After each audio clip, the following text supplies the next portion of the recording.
सलाम दोस्तों, तैमूर खान कराची से हूँ लेकिन पाकिस्तानी हूँ दोस्त। कहना यह था कि जहाँ मेरी पिछली वीडियो को लोगों ने पसंद किया वहाँ कुछ लोगों ने एतराज़ भी किया कि यार इतनी भी मायूसी मत फैलाओ, आप तो कुछ ज़्यादा ही ओवर हो गए हो। जनाब कैसे ओवर हो गया हूँ? अभी तो मैंने अपने जलते हुए दिल के 1% अंगारों को भी अल्फाज की शक्ल देकर पेश नहीं किया जो हालत हमारे हुक्मरानों ने कर दी है। आप ही बताएं ना, वतन अजीज़ में कौन सा ऐसा पाकिस्तानी है कि जिससे हम पूछे कि हाँ भाई क्या हाल है और वह जवाब में कहें बाबा बहुत मज़ा आ रही है, दिल गार्डन गार्डन हो रही है, लब शीनी सा लग रही है। ज़ाहिर है नहीं। हर कोई मुख्तसर वक्त में अपनी अपनी रोदात, अपनी परेशानियों के लंबे लंबे किस्से मुख्तसरन सुना देगा और जिन अल्फाज में सुनाएगा उन अल्फाज का इस्तेमाल भी मैं इस प्लेटफॉर्म पर नहीं कर सकता। हर सुलझा हुआ दिखाई देने वाला पाकिस्तानी कहीं ना कहीं उलझा हुआ है। एहसास कमतरी, मायूसी और टेंशन से डिप्रेशन, शुगर, ब्लड प्रेशर और ना जाने कौन कौन सी नई नई बीमारियों में मुब्तला करके रख दिया है हम पाकिस्तानियों को हमारे हुक्मरानों ने। हालात ये हैं कि जागते हुए तो दूर की बात, हम पाकिस्तानियों के तो सोते में भी ख्वाब पूरे नहीं हो पा रहे। जी हाँ, मुझे लगता है जब मैं सोते में ख्वाब देख रहा होता हूँ तो आधे ख्वाब में कोई चमाट मार के उठा देता है कि चल बाकी कल देखियो।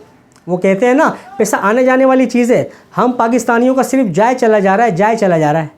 आपको याद होगा बड़े बुजुर्ग कहते थे कि अल्लाह तुझे इतना दे कि तू रख रख के भूले। यार ये दुआ है या बद्दुआ, ये जो भी है हम पाकिस्तानियों को लग गई है। जाहिर है जब हम रख रख कर भूल ही जाएंगे और ज़रूरत पड़ने पर मिलेगा ही नहीं तो ऐसा पैसा किस काम का यार। इन्वेस्टमेंट जवानी, टैलेंट और ख्वाब को हकीकत बनाने के लिए की गई मेहनत को ज़ाया करने के लिए पाकिस्तान इस वक्त दुनिया का बेहतरीन मुल्क है, क्योंकि माचिस की डिबिया, सर्फ, साबुन, आटा, घी, तेल, पेट्रोल, बिजली, गैस वगैरह वगैरह पर कई किस्म के ना समझ आने वाले टैक्स देने के बावजूद हमारे लिए हुक्मरानों ने पाकिस्तान को दुनिया का पहला और अकेला ऑटोमेटिक मुल्क बना दिया है। और बिलखसूस कराची एक ऑटोमेटिक सिटी है। जनाब इस ऑटोमेटिक से मुराद हरगिज़ ये नहीं कि वतन अजीज़ खुद से जदीद खुदकार सिस्टम के तहत चल रहा है, बल्कि इस ऑटोमेटिक से मुराद है कि आवाम को तंबीह की जाती है कि अपने मुल्क को, अपने शहर को आप खुद चलाएं। जी हाँ, पानी चाहिए तो हुक्मरानों की सरपरस्ती में चलने वाले इल्लीगल टैंकर माफिया से टैंकर के ज़रिए पानी खुद मंगवाएँ। बिजली चाहिए तो जनरेटर, सोलर सिस्टम, यूपीएस या बैटरी के ज़रिए 12 वोल्ट का सिस्टम लगाकर अपने घर को खुद जगमगाएं।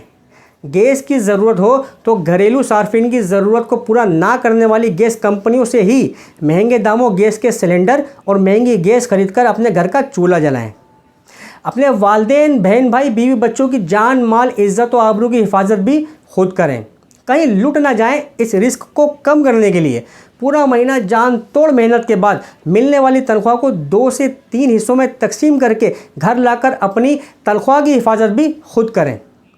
बेनज़ीर इनकम सपोर्ट फ़ंड, जीतो पाकिस्तान और आईटी की दुनिया के ज़रिए होने वाले जदीद तरीन स्कैम से भी खुद बचें। मुल्क में ज़लज़ला, सैलाब या कोई भी कुदरती आफत आ जाए तो एक कौम बनकर अपनी मदद आपके तहत, अपनी कौम की मदद की ज़िम्मेदारी भी आप पर है।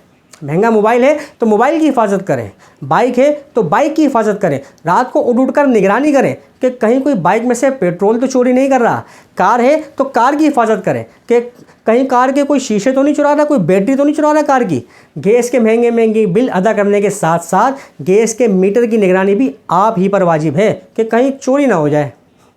अपनी आने वाली नस्लों को पानी के बुरान से बचाने के लिए डैम भी हमें खुद बनाने हैं जनाब।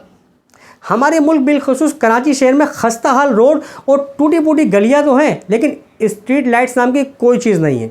इसलिए दौरान सफ़र आने वाले रोड के गड्ढों को भी याद रखें कि कहीं एक्सीडेंट ना हो जाए। रोड पे घूमने वाले आवारा कुत्तों से भी खुद बचें कि कहीं उनसे टकराकर किसी हादसे का शिकार ना हो जाए। और वहाँ कुत्तों से याद आया, वैक्सीन की अदम दस्तयाबी की वजह से कुत्ते के काटने से सिसक कर मरते हुए बच्चों को देखा है ना मीडिया पर। ये हालत कर दी है हमारे हुक्मरानों ने। ये सब करने के बावजूद किसी भी सरकारी इदारे से कोई काम पड़ जाए तो उसका प्यून तक इस तरह बात करता है कि जैसे हम पाकिस्तानी ग़ुलाम और वो चपड़ासी इस मुल्क का मालिक है। सरकारी अस्पतालों में किसी भी मर्ज़ के लिए जाएं तो वो बदलों में पेनाडोल दिए चले जा रहे हैं, जैसे पेनाडोल ना हुई आबे शिफा हो गई। और बाकी मर्ज़ की दवाइयाँ इंसानी जान को सस्ता समझते हुए करप्शन की नज़र हो जाती हैं। कोई पुरसाने हाल नहीं। मुल्क का कोई इदारा, कोई महकमा पाकिस्तानी इमाम को इंसान समझने को भी तैयार नहीं। मैं अपने दोस्त रज़ा से बात कर रहा था कि यार मुल्क का मुस्तकबिल बहुत तारीक नज़र आ रहा है। तो वो कहने लगा, नहीं यार, हमारे मुल्क का फ्यूचर बहुत ब्राइट है। मुझे ये बात सुनकर एकदम हैरानी हुई और दिल में थोड़ी सी खुशी भी पैदा हुई कि शायद कोई उम्मीद की किरण दिखाई दी है इसे। मैंने पूछ ही लिया, यार बता, तुझे कैसे लगता है कि हमारे मुल्क का मुस्तकबिल रोशन है? तो कहने लगा, अनकरीब हमारा मुल्क आने वाले वक्त में पूरी दुनिया के लिए एक म्यूज़ियम होगा। मैंने कहा, वो कैसे? तो कहने लगा, अनकरीब तरक्की याफ्ता ममालिक के बच्चे जब अपने माँ बाप से पूछेंगे कि मॉम डैड पहले ज़माने में दुनिया किस तरह की हुआ करती थी, तो उनके माँ बाप मजबूर होकर उन्हें पाकिस्तान लेकर आएंगे और दिखाएंगे कि ये देखो बेटा, पहले दुनिया इस तरह की होती थी। गैस नहीं होता था, लोग लकड़ियों पे खाना पकाते थे। बिजली नहीं होती थी, लोग अंधेरों में ज़िंदगी गुजारते थे और ज़रूरत पड़ने पर दिए जलाकर रोशनी किया करते थे।